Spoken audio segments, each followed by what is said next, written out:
সবাই ভালোবাসতে পারে, কিন্তু সবাই ভালোবাসা ধরে রাখতে পারে না। জীবনে এমন একজন মানুষ আসে যাকে মনে হয় এটাই শেষ ঠিকানা, কিন্তু বাস্তবতা শেখায় সে মানুষটাই হয় সবচেয়ে বড় পরীক্ষা। প্রিয়, তোমাকে হারিয়ে আমি একটা জিনিস শিখেছি, কাউকে নিজের পুরোপুরি পৃথিবী বানানো ঠিক না। কারণ মানুষ বদলায়, সময় বদলায়, আর এক সময় ভালোবাসাও ফিকে হয়ে যায়।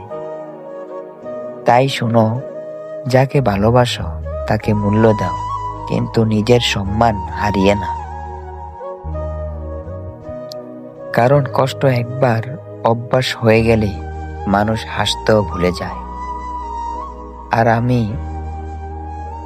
আমি আজও হাসতে শিখেছি তোমার না থাকা নিয়ে।